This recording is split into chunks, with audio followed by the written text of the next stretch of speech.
The Adventures of Sherlock Holmes by Sir Arthur Conan Doyle. Adventure 9. The Adventure of the Engineer's Thumb. Of all the problems which have been submitted to my friend, Mr. Sherlock Holmes, for solution during the years of our intimacy, there were only two which I was the means of introducing to his notice, that of Mr. Hatherley's thumb and that of Colonel Warburton's madness. Of these, the latter may have afforded a finer field for an acute and original observer, but the other was so strange in its inception and so dramatic in its details, that it may be the more worthy of being placed upon record, even if it gave my friend fewer openings for those deductive methods of reasoning by which he achieved such remarkable results. The story has, I believe, been told more than once in the newspapers, but, like all such narratives, its effect is much less striking when set forth en bloc in a single half-column of print than when the facts slowly evolve before your own eyes, and the mystery clears gradually away as each new discovery furnishes a step which leads on to the complete truth. At the time the circumstances made a deep impression upon me, and the lapse of 2 years has hardly served to weaken the effect. It was in the summer of '89, not long after my marriage, that the events occurred which I am now about to summarize. I had returned to civil practice and had finally abandoned Holmes in his Baker Street rooms, although I continually visited him and occasionally even persuaded him to forego his bohemian habits so far as to come and visit us. My practice had steadily increased, and as I happened to live at no very great distance from Paddington Station, I got a few patients from among the officials. One of these, whom I had cured of a painful and lingering disease, was never weary of advertising my virtues and of endeavoring to send me on every sufferer over whom he might have any influence. One morning, at a little before 7 o'clock, I was awakened by the maid tapping at the door to announce that 2 men had come from Paddington and were waiting in the consulting room. I dressed hurriedly, for I knew by experience that railway cases were seldom trivial, and hastened downstairs. As I descended, my old ally, the guard, came out of the room and closed the door tightly behind him. "I've got him here," he whispered, jerking his thumb over his shoulder. "He's all right." "What is it, then?" I asked, for his manner suggested that it was some strange creature which he had caged up in my room. "It's a new patient," he whispered. "I thought I'd bring him round myself. Then he couldn't slip away. There he is, all safe and sound. I must go now, doctor. I have my duties just the same as you." And off he went, this trusty toot, without even giving me time to thank him. I entered my consulting room and found a gentleman seated by the table. He was quietly dressed in a suit of heather tweed, with a soft cloth cap which he had laid down upon my books. Round one of his hands he had a handkerchief wrapped, which was mottled all over with blood stains. He was young, not more than 25, I should say, with a strong masculine face, but he was exceedingly pale, and gave me the impression of a man who was suffering from some strong agitation, which it took all his strength of mind to control. "I am sorry to knock you up so early, doctor," said he, "but I have had a very serious accident during the night. I came in by train this morning, and on inquiring at Paddington as to where I might find a doctor, a worthy fellow very kindly escorted me here. I gave the maid a card, but I see that she has left it upon the side table." I took it up and glanced at it. "Mr. Victor Hatherley, Hydraulic Engineer, 16A, Victoria Street, 3rd floor."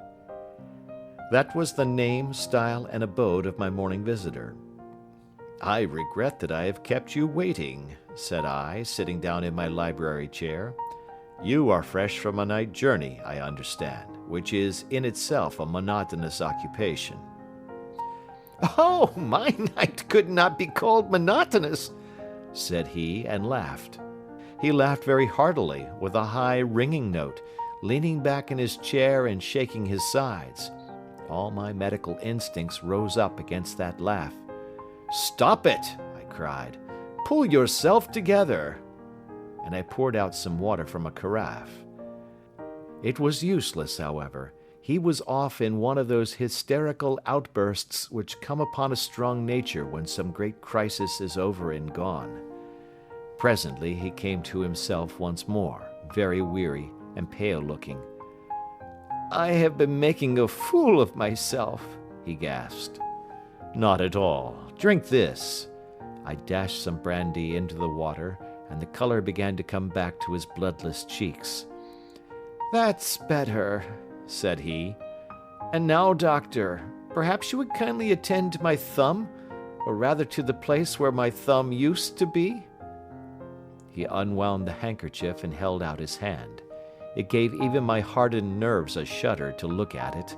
There were 4 protruding fingers and a horrid red, spongy surface where the thumb should have been. It had been hacked or torn right out from the roots.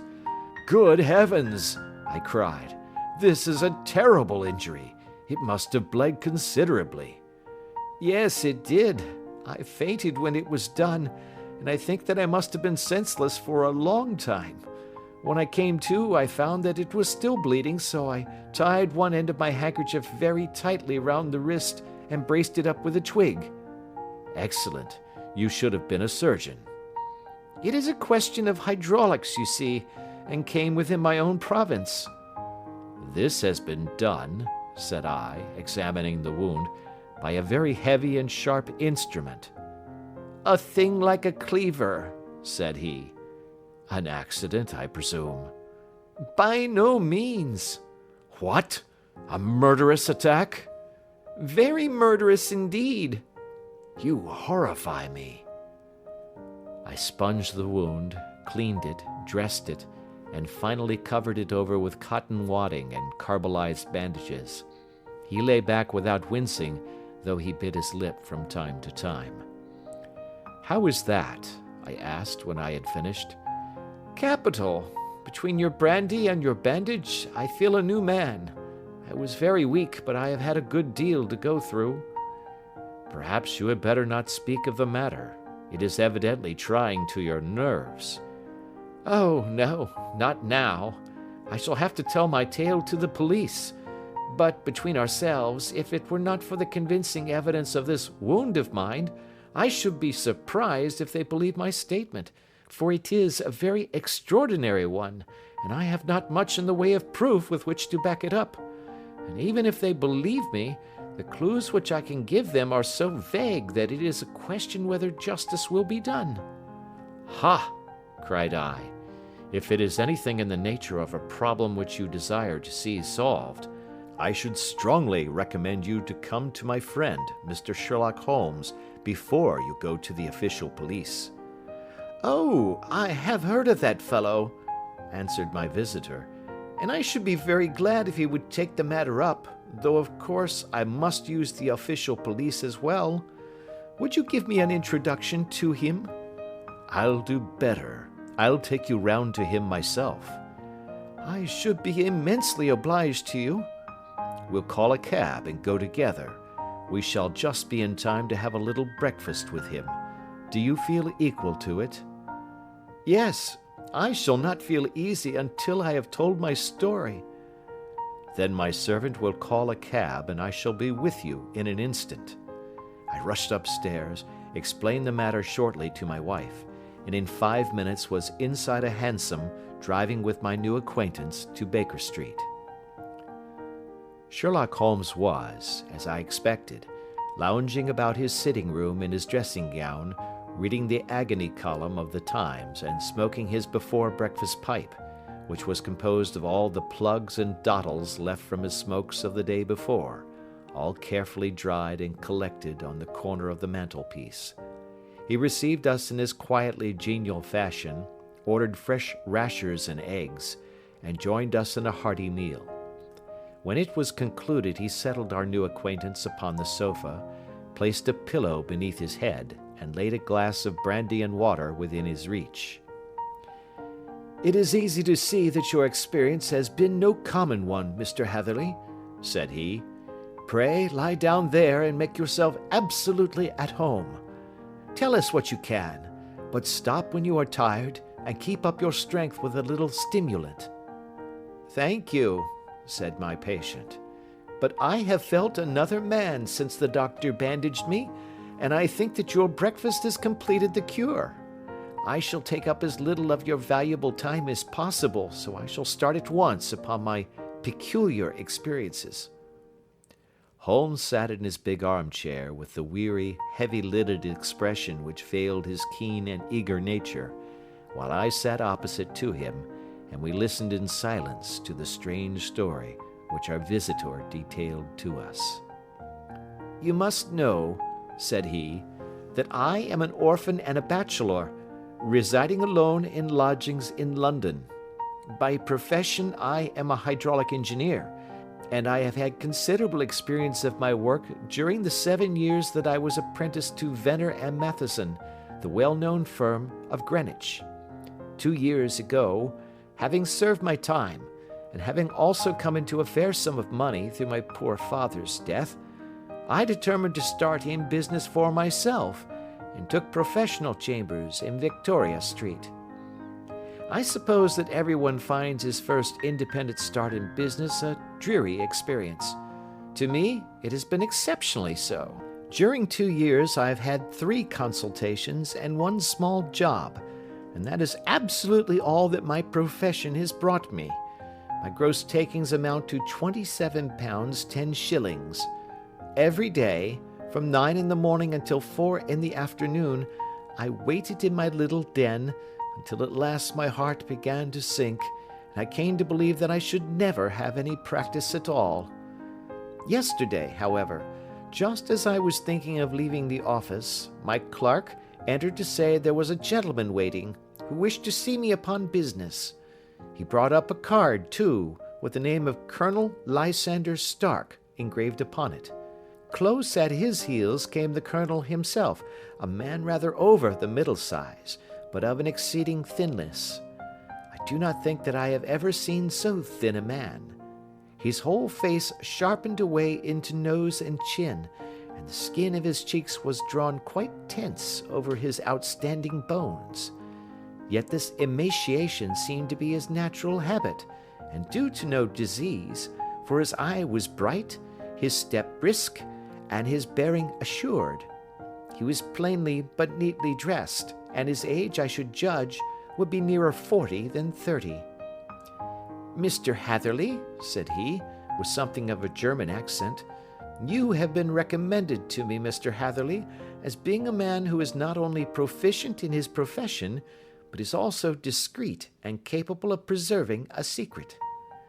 I bowed, feeling as flattered as any young man would at such an address. "May I ask who it was who gave me so good a character?" "Well, perhaps it is better that I should not tell you that just at this moment. I have it from the same source that you are both an orphan and a bachelor, and are residing alone in London."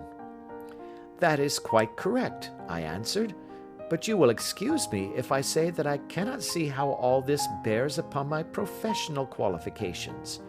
I understand that it was on a professional matter that you wished to speak to me?"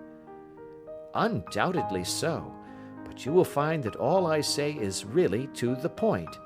I have a professional commission for you, but absolute secrecy is quite essential. Absolute secrecy, you understand, and of course we may expect that more from a man who is alone than from one who lives in the bosom of his family." "If I promise to keep a secret," said I, "you may absolutely depend upon my doing so."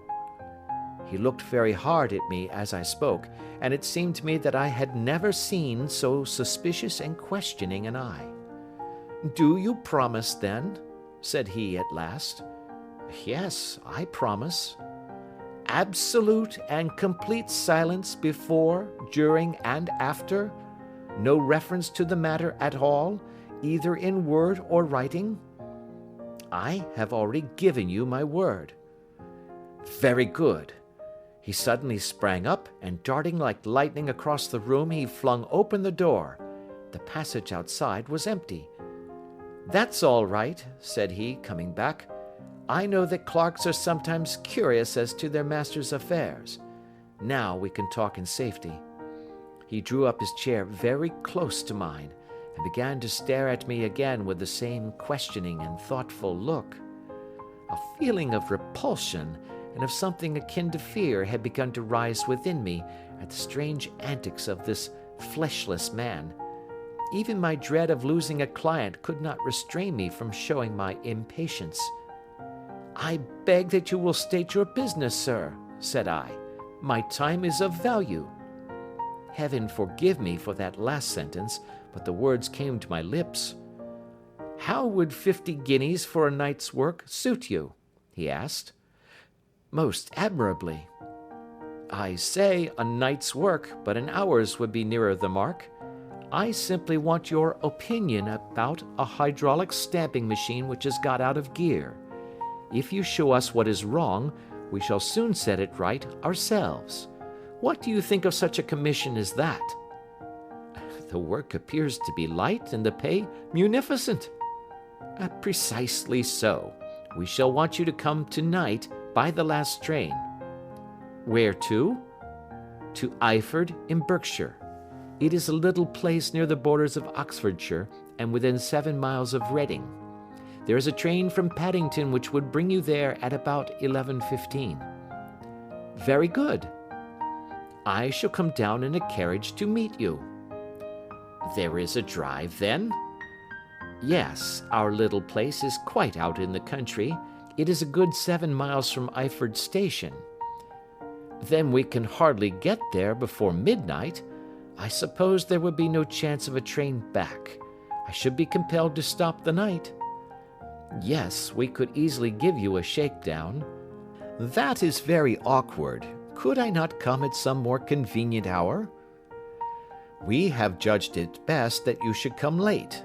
It is to recompense you for any inconvenience that we are paying to you, a young and unknown man, a fee which would buy an opinion from the very heads of your profession. Still, of course, if you would like to draw out of the business, there is plenty of time to do so." I thought of the 50 guineas and of how useful they would be to me. "Not at all," said I. "I shall be very happy to accommodate myself to your wishes. I should like, however, to understand a little more clearly what it is that you wish me to do." "Quite so. It is very natural that the pledge of secrecy which we have exacted from you should have aroused your curiosity. I have no wish to commit you to anything without your having it all laid before you. I suppose that we are absolutely safe from eavesdroppers?" "Entirely." "Then the matter stands thus. You are probably aware that Fuller's earth is a valuable product, and that it is only found in 1 or 2 places in England?" "I have heard so." "Some little time ago I bought a small place, a very small place, within 10 miles of Reading. I was fortunate enough to discover that there was a deposit of Fuller's earth in one of my fields. On examining it, however, I found that this deposit was a comparatively small one, and that it formed a link between 2 very much larger ones upon the right and left, both of them, however, in the grounds of my neighbors. These good people were absolutely ignorant that their land contained that which was quite as valuable as a gold mine.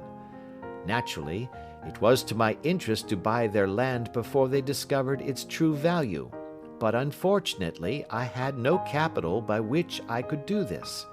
I took a few of my friends into the secret, however, and they suggested that we should quietly and secretly work our own little deposit, and that in this way we should earn the money which would enable us to buy the neighboring fields.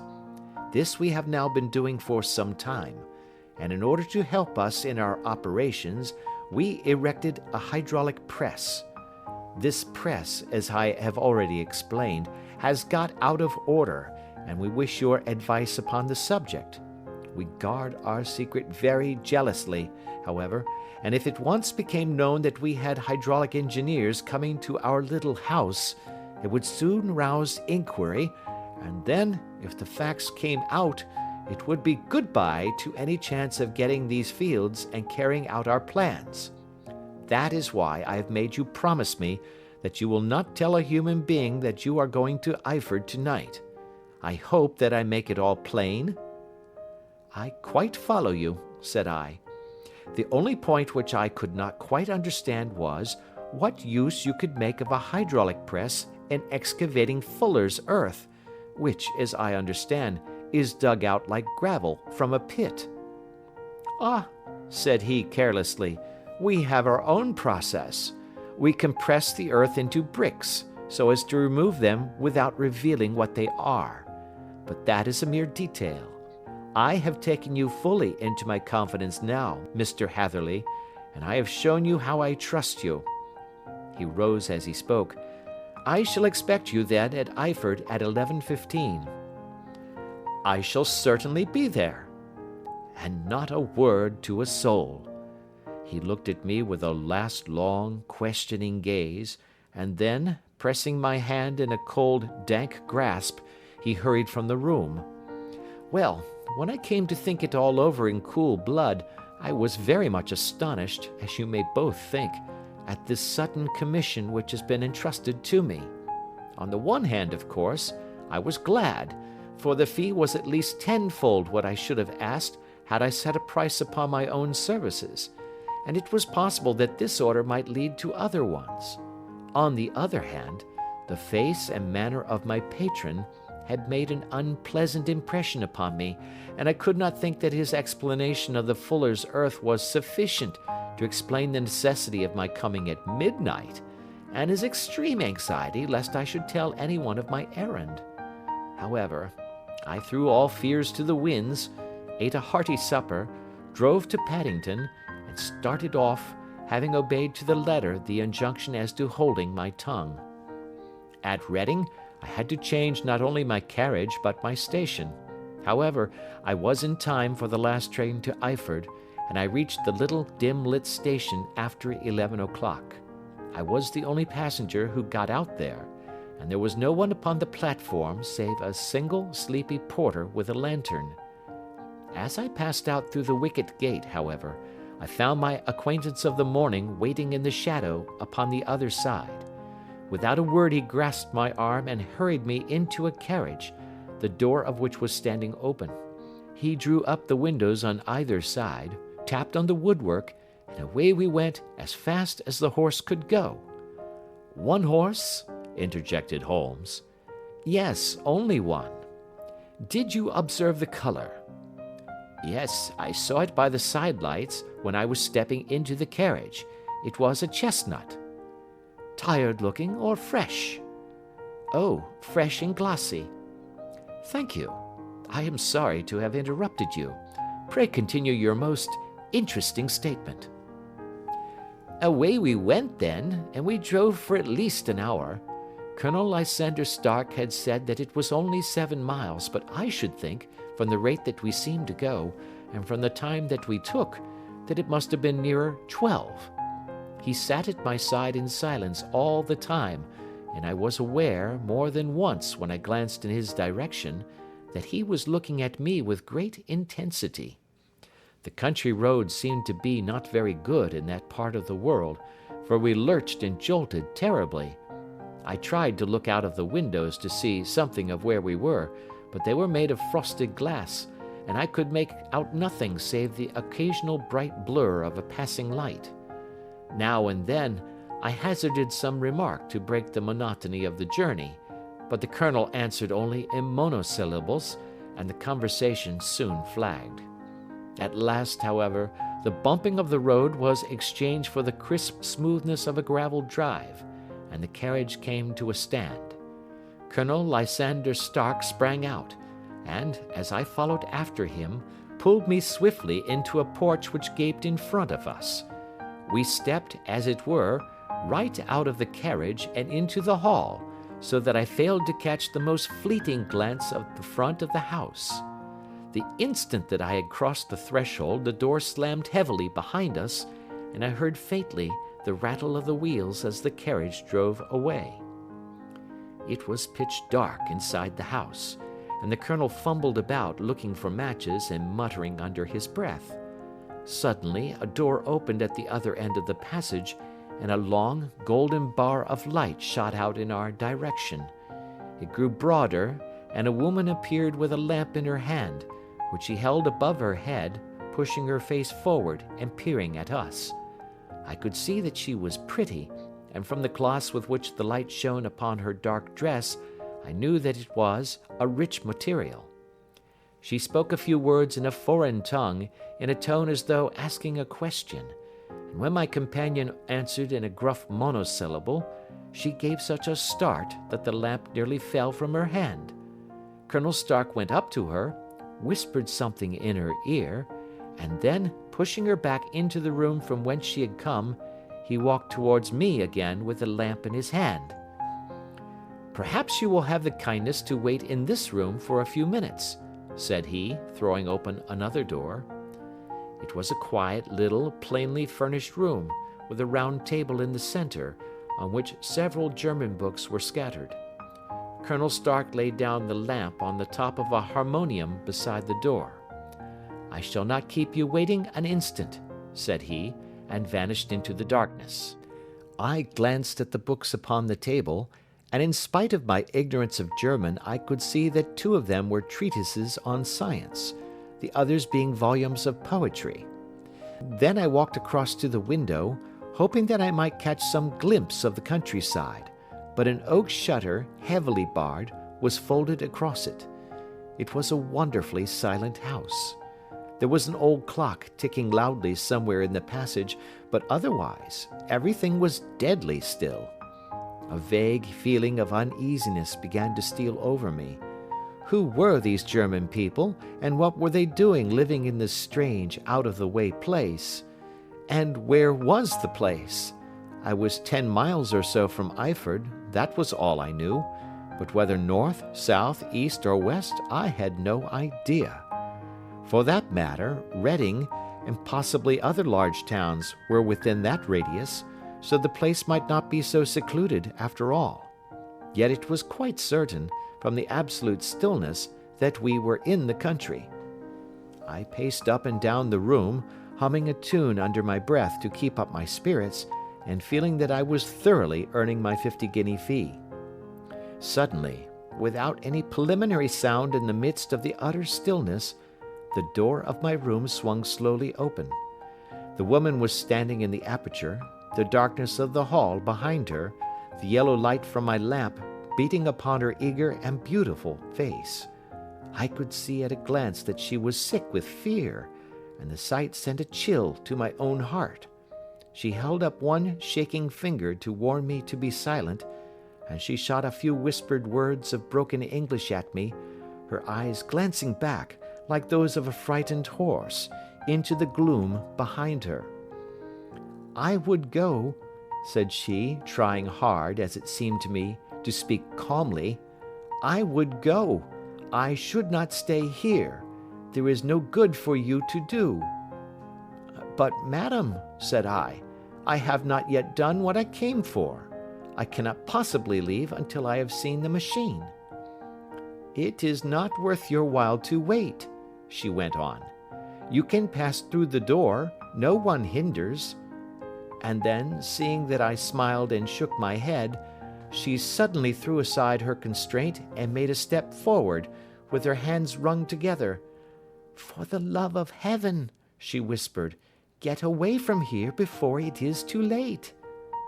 But I am somewhat headstrong by nature, and the more ready to engage in an affair when there is some obstacle in the way. I thought of my 50-guinea fee, of my wearisome journey, and of the unpleasant night which seemed to be before me. Was it all to go for nothing? Why should I slink away without having carried out my commission, and without the payment which was my due? This woman might, for all I knew, be a monomaniac. With a stout bearing, therefore, though her manner had shaken me more than I cared to confess, I still shook my head and declared my intention of remaining where I was.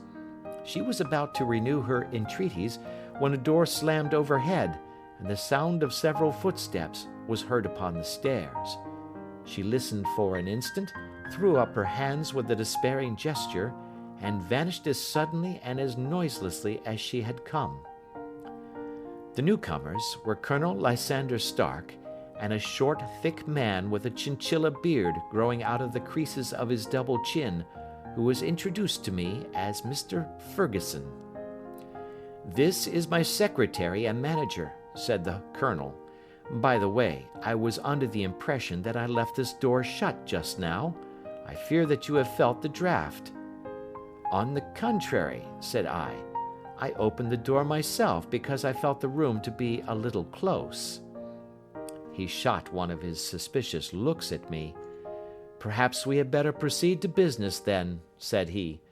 "Mr. Ferguson and I will take you up to see the machine." "I had better put my hat on, I suppose." "Oh, no, it is in the house." "What? You dig fuller's earth in the house?" No, this is only where we compress it. But never mind that. All we wish you to do is to examine the machine and to let us know what is wrong with it." We went upstairs together, the colonel first with the lamp, the fat manager and I behind him.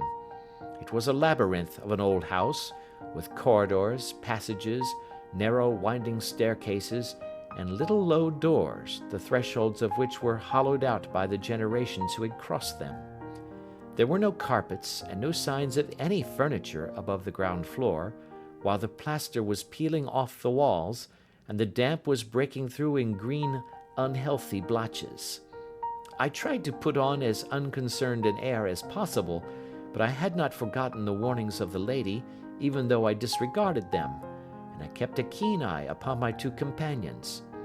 Ferguson appeared to be a morose and silent man, but I could see from the little that he said that he was at least a fellow countryman. Colonel Lysander Stark stopped at last before a low door, which he unlocked. Within was a small square room, in which the three of us could hardly get at one time. Ferguson remained outside, and the colonel ushered me in. "We are now," said he, "actually within the hydraulic press, and it would be a particularly unpleasant thing for us if anyone were to turn it on. The ceiling of this small chamber is really the end of the descending piston, and it comes down with the force of many tons upon this metal floor. There are small lateral columns of water outside which receive the force, and which transmit and multiply it in the manner which is familiar to you. The machine goes readily enough, but there is some stiffness in the working of it, and it has lost a little of its force. Perhaps you will have the goodness to look it over, and to show us how we can set it right." I took the lamp from him, and I examined the machine very thoroughly. It was indeed a gigantic one, and capable of exercising enormous pressure. When I passed outside, however, and pressed down the levers which controlled it, I knew at once by the whishing sound that there was a slight leakage, which allowed a regurgitation of water through one of the side cylinders.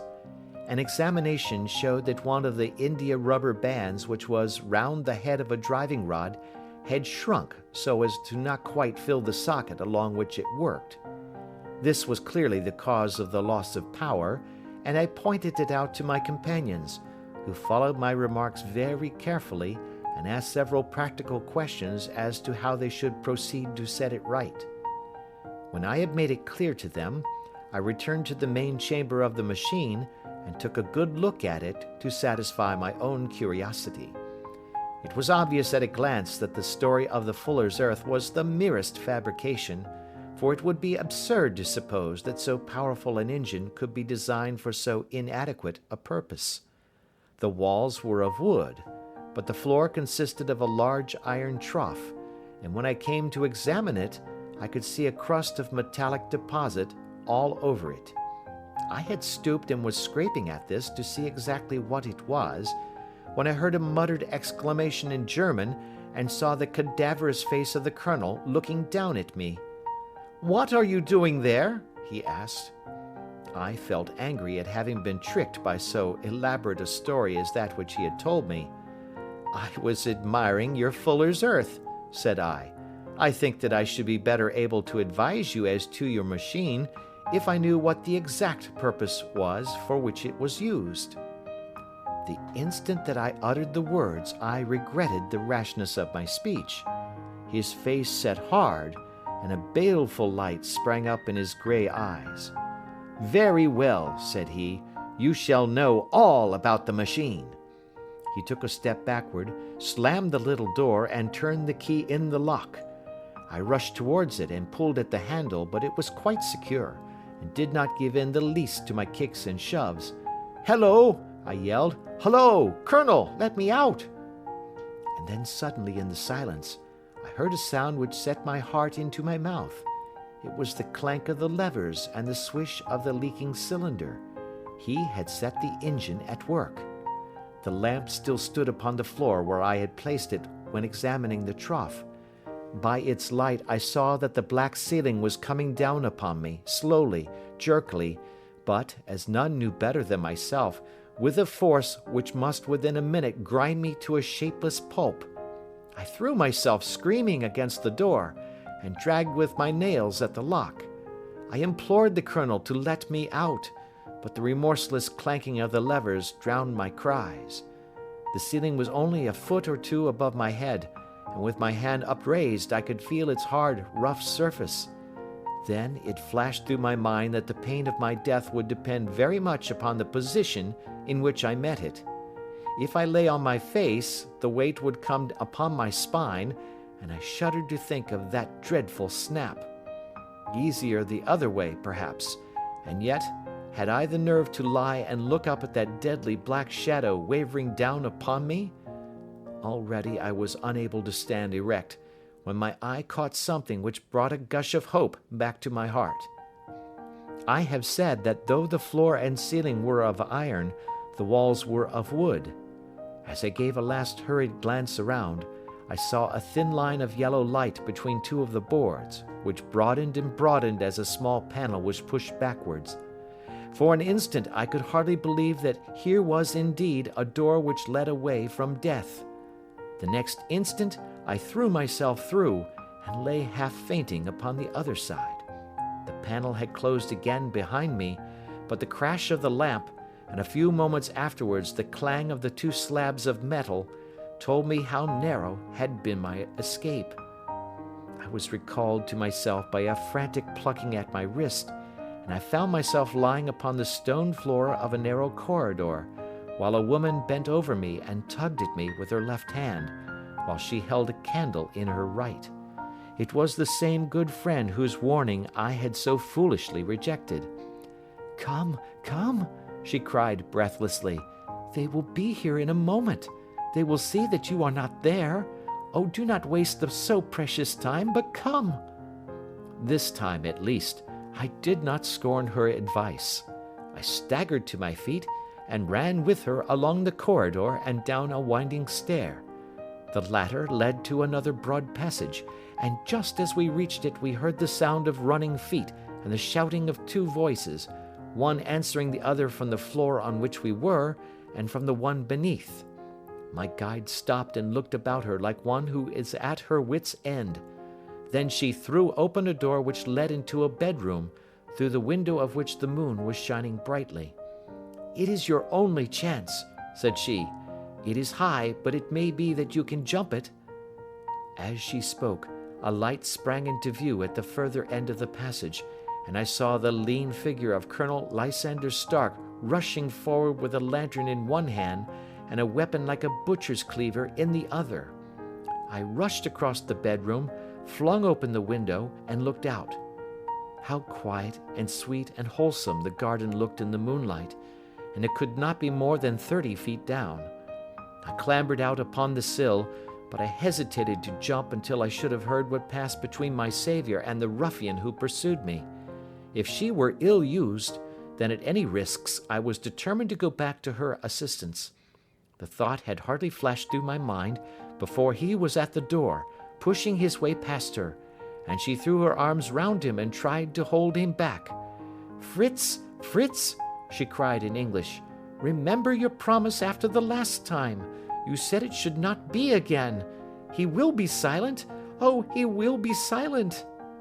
"You are mad, Elise," he shouted, struggling to break away from her. "You will be the ruin of us. He has seen too much. Let me pass, I say." He dashed her to one side, and rushing to the window, cut at me with his heavy weapon. I had let myself go, and was hanging by the hands to the sill when his blow fell. I was conscious of a dull pain, my grip loosened, and I fell into the garden below. I was shaken but not hurt by the fall, so I picked myself up and rushed off among the bushes as hard as I could run, for I understood that I was far from being out of danger yet. Suddenly, however, as I ran, a deadly dizziness and sickness came over me. I glanced down at my hand, which was throbbing painfully, and then for the first time saw that my thumb had been cut off and that the blood was pouring from my wound. I endeavored to tie my handkerchief round it, but there came a sudden buzzing in my ears, and next moment I fell in a dead faint among the rose bushes. How long I remained unconscious, I cannot tell. It must have been a very long time, for the moon had sunk, and a bright morning was breaking when I came to myself. My clothes were all sodden with dew, and my coat sleeve was drenched with blood from my wounded thumb. The smarting of it recalled in an instant all the particulars of my night's adventure, and I sprang to my feet with the feeling that I might hardly yet be safe from my pursuers. But to my astonishment, when I came to look round me, neither house nor garden were to be seen. I had been lying in an angle of the hedge close by the high road, and just a little lower down was a long building, which proved, upon my approaching it, to be the very station at which I had arrived upon the previous night. Were it not for the ugly wound upon my hand, all that had passed during those dreadful hours might have been an evil dream. Half dazed, I went into the station and asked about the morning train. There would be one to Reading in less than an hour. The same porter was on duty, I found, as had been there when I arrived. I inquired of him whether he had ever heard of Colonel Lysander Stark. The name was strange to him. Had he observed a carriage the night before, waiting for me? No, he had not. Was there a police station anywhere near? There was one about 3 miles off. It was too far for me to go, weak and ill as I was. I determined to wait until I got back to town before telling my story to the police. It was a little past 6 when I arrived, so I went first to have my wound dressed, and then the doctor was kind enough to bring me along here. I put the case into your hands and shall do exactly what you advise." We both sat in silence for some little time after listening to this extraordinary narrative. Then Sherlock Holmes pulled down from the shelf one of the ponderous commonplace books in which he placed his cuttings. "Here is an advertisement which will interest you," said he. "It appeared in all the papers about a year ago. Listen to this. Lost, on the 9th instant, Mr. Jeremiah Hayling, aged 26, a hydraulic engineer. Left his lodgings at 10 o'clock at night, and has not been heard of since. Was dressed in, etc., etc. Ha! That represents the last time that the Colonel needed to have his machine overhauled, I fancy." "Good heavens!" cried my patient. "Then that explains what the girl said." "Undoubtedly. It is quite clear that the Colonel was a cool and desperate man, who was absolutely determined that nothing should stand in the way of his little game, like those out-and-out pirates who will leave no survivor from a captured ship. Well, every moment now is precious, so if you feel equal to it, we shall go down to Scotland Yard at once as a preliminary to starting for Eyford." Some 3 hours or so afterwards, we were all in the train together, bound from Reading to the little Berkshire village. There were Sherlock Holmes, the hydraulic engineer, Inspector Bradstreet of Scotland Yard, a plain-clothes man, and myself. Bradstreet had spread an ordnance map of the county out upon the seat, and was busy with his compasses drawing a circle with Eyford for its centre. "There you are," said he. "That circle is drawn at a radius of 10 miles from the village. The place we want must be somewhere near that line. You said 10 miles, I think, sir?" "It was an hour's good drive." "And you think that they brought you back all that way when you were unconscious?" "They must have done so. I have a confused memory, too, of having been lifted and conveyed somewhere." "What I cannot understand," said I, "is why they should have spared you when they found you lying fainting in the garden. Perhaps the villain was softened by the woman's entreaties." "I hardly think that likely. I never saw a more inexorable face in my life." "Oh, we shall soon clear up all that," said Bradstreet. "Well, I have drawn my circle, and I only wish I knew at what point upon it the folk that we are in search of are to be found." "I think I could lay my finger on it," said Holmes quietly. "Really now," cried the inspector, "you have formed your opinion. Come now, we shall see who agrees with you. I say it is south, for the country is more deserted there." "And I say east," said my patient. "I am for west," remarked the plainclothes man. "There are several quiet little villages up there." "And I am for north," said I, "because there are no hills there, and our friend says he did not notice the carriage go up any." "Come," cried the inspector, laughing, "it's a very pretty diversity of opinion. We have boxed the compass among us. Who do you give your casting vote to?" "You are all wrong." "But we can't all be." "Oh, yes, you can. This is my point." He placed his finger in the center of the circle. "This is where we shall find them." "But the 12-mile drive?" gasped Hatherley. 6 out and 6 back. Nothing simpler. You say yourself that the horse was fresh and glossy when you got in. How could it be that it had gone 12 miles over heavy roads?" "Indeed, it is a likely ruse enough," observed Bradstreet thoughtfully. "Of course, there can be no doubt as to the nature of this gang." "None at all," said Holmes. "They are coiners on a large scale, and have used the machine to form the amalgam which has taken the place of silver." "We have known for some time that a clever gang was at work," said the inspector. "They have been turning out half-crowns by the thousand. We even traced them as far as Reading, but could get no farther, for they had covered their traces in a way that showed that they were very old hands. But now, thanks to this lucky chance, I think that we have got them right enough." But the inspector was mistaken, for those criminals were not destined to fall into the hands of justice. As we rolled into Eyford Station, we saw a gigantic column of smoke which streamed up from behind a small clump of trees in the neighborhood and hung like an immense ostrich feather over the landscape. "A house on fire?" asked Bradstreet as the train steamed off again on its way. "Yes, sir," said the station master. "When did it break out?" "I hear that it was during the night, sir, but it has got worse, and the whole place is in a blaze." "Whose house is it?" "Dr. Betcher's." "Tell me," broke in the engineer, "is Dr. Betcher a German, very thin, with a long, sharp nose?" The station master laughed heartily. "No, sir. Dr. Betcher is an Englishman, and there isn't a man in the parish who has a better lined waistcoat. But he has a gentleman staying with him, a patient, as I understand, who is a foreigner, and he looks as if a little good Berkshire beef would do him no harm." The station master had not finished his speech before we were all hastening in the direction of the fire. The road topped a low hill, and there was a great widespread whitewashed building in front of us, spouting fire at every chink and window, while in the garden in front 3 fire engines were vainly striving to keep the flames under. "That's it!" cried Hatherley in intense excitement. "There is the gravel drive, and there are the rose bushes where I lay.